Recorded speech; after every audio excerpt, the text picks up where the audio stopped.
Today, we're diving into an absolutely incredible true story based on the book A Long Walk to Water. It's about two young kids from Sudan. They're from the same region, but their lives are separated by more than 20 years. One is literally fleeing a war, and the other is just trying to get a drink of water. Their journeys couldn't be more different, but you'll see, their hope is one and the same.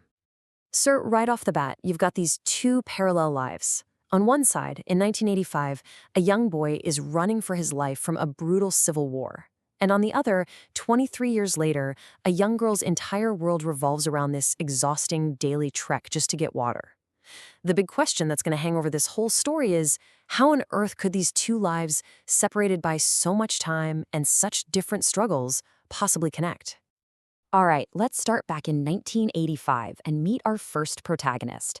His name is Salva Dut. He's an 11-year-old kid from the Dinka tribe, and his whole world is about to be completely shattered in a single moment.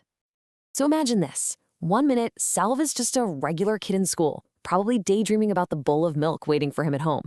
The very next minute, gunfire erupts. The Sudanese Civil War crashes right into his village. His teacher is screaming at the students to run, but not home. "Run into the bush," he yells. And just like that, in one chaotic instant, Salva is separated from his family, with no idea if he'll ever see them again. Okay, take a look at this timeline. This is where you really get the scale of his journey. This isn't a walk that lasts a few weeks. We're talking years of wandering. He becomes one of Sudan's lost boys, trekking from his village in 85, across deserts, living in a refugee camp in Ethiopia, only to be violently forced out in 91 and have to walk all the way to Kenya. I mean, it's just an unimaginable odyssey. And every single day of that journey was a fight to stay alive. This wasn't just about being tired or hungry. Salva was facing death constantly. He had to dodge soldiers from the war. He was stalked by lions. In fact, a lion took his friend Marial right in the middle of the night. Predators, thirst, starvation, these were his daily companions. While crossing the brutal Akobo Desert, Salva he hit his breaking point. He was dehydrated, his toenail had been ripped clean off, and he was ready to give up. But his uncle, who was with him, gave him this powerful mental trick. He broke the impossible journey down into tiny, manageable pieces. He'd say, "You see those bushes? Just walk to the bushes. Then, you see that rock? Just walk to the rock." And that simple strategy, one small step at a time, is literally what kept him alive. So after years in an Ethiopian refugee camp, the government there collapsed, and soldiers forced all the refugees out. They chased them straight towards the Gilo River. It was the rainy season, so the current was raging, and the river was, filled with crocodiles. As soldiers fired into the crowds, people had no choice but to jump. At least 1,000 people died that day. Salva, somehow, was one of the survivors. Now, think about this transformation for a second. After surviving that river, Salva, who's now just a teenager, becomes the leader for this massive group of orphaned boys, some of them as young as 5 years old. He organizes them, gives them jobs, encourages them, and over a year and a half, he leads 1,200 of them safely to a refugee camp in Kenya.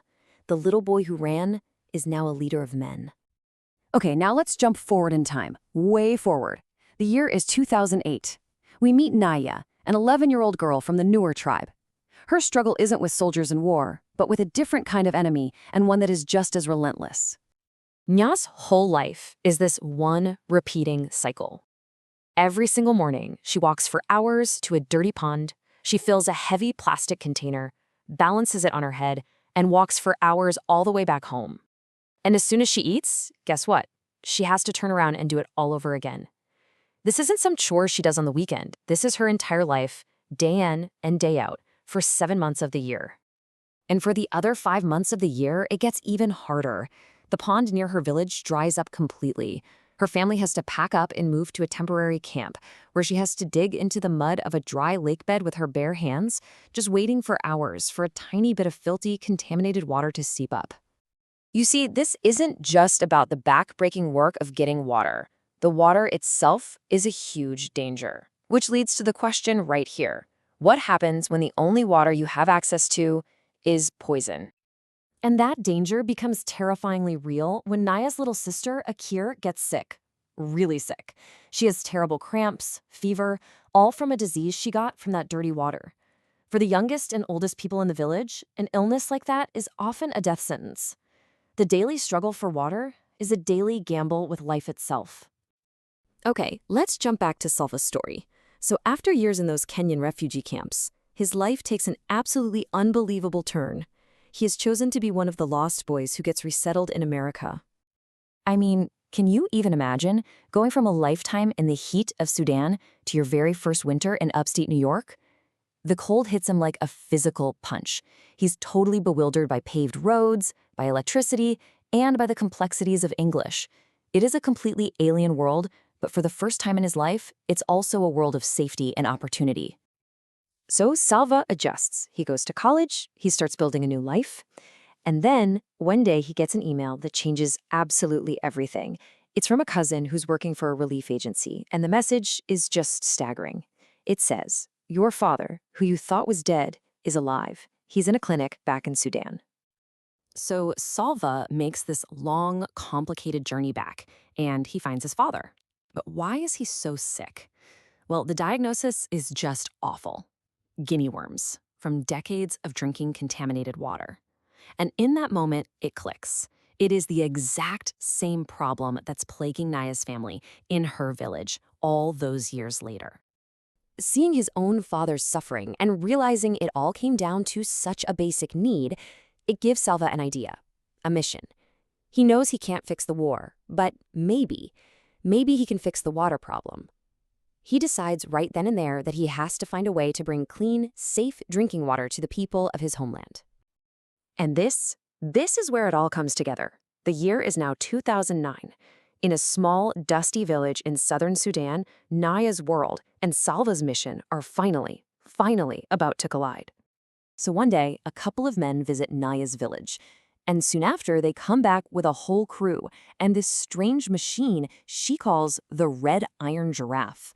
It's a drilling rig. They set it up in this dry, dusty spot where Naya knows for a fact there has never been any water, and they just start drilling. To her and all the other villagers, it's a total mystery. But we know what's behind this mystery, don't we?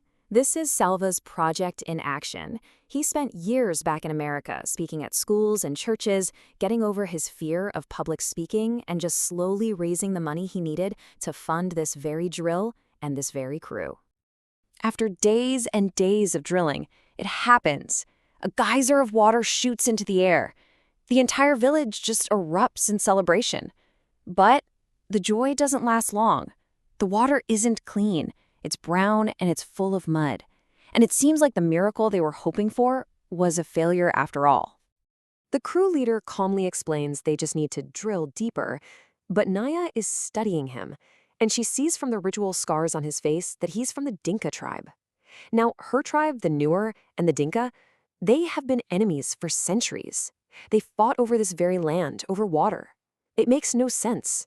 Who is this Dinka man, and why in the world is he here trying to bring water to a Nuer village? Nyao's mother tells her to go thank the man. So she walks up to him, and he asks her name. She tells him. And then he introduces himself. He says, "My name is Salva." And in that single moment, it all comes together. The little boy who ran from war has returned as a man, bringing life-giving water not just to his own people, but to the children of his tribe's enemies. He's creating a new future, a future where a little girl like Na will no longer have to walk for water, but will instead get to walk to school.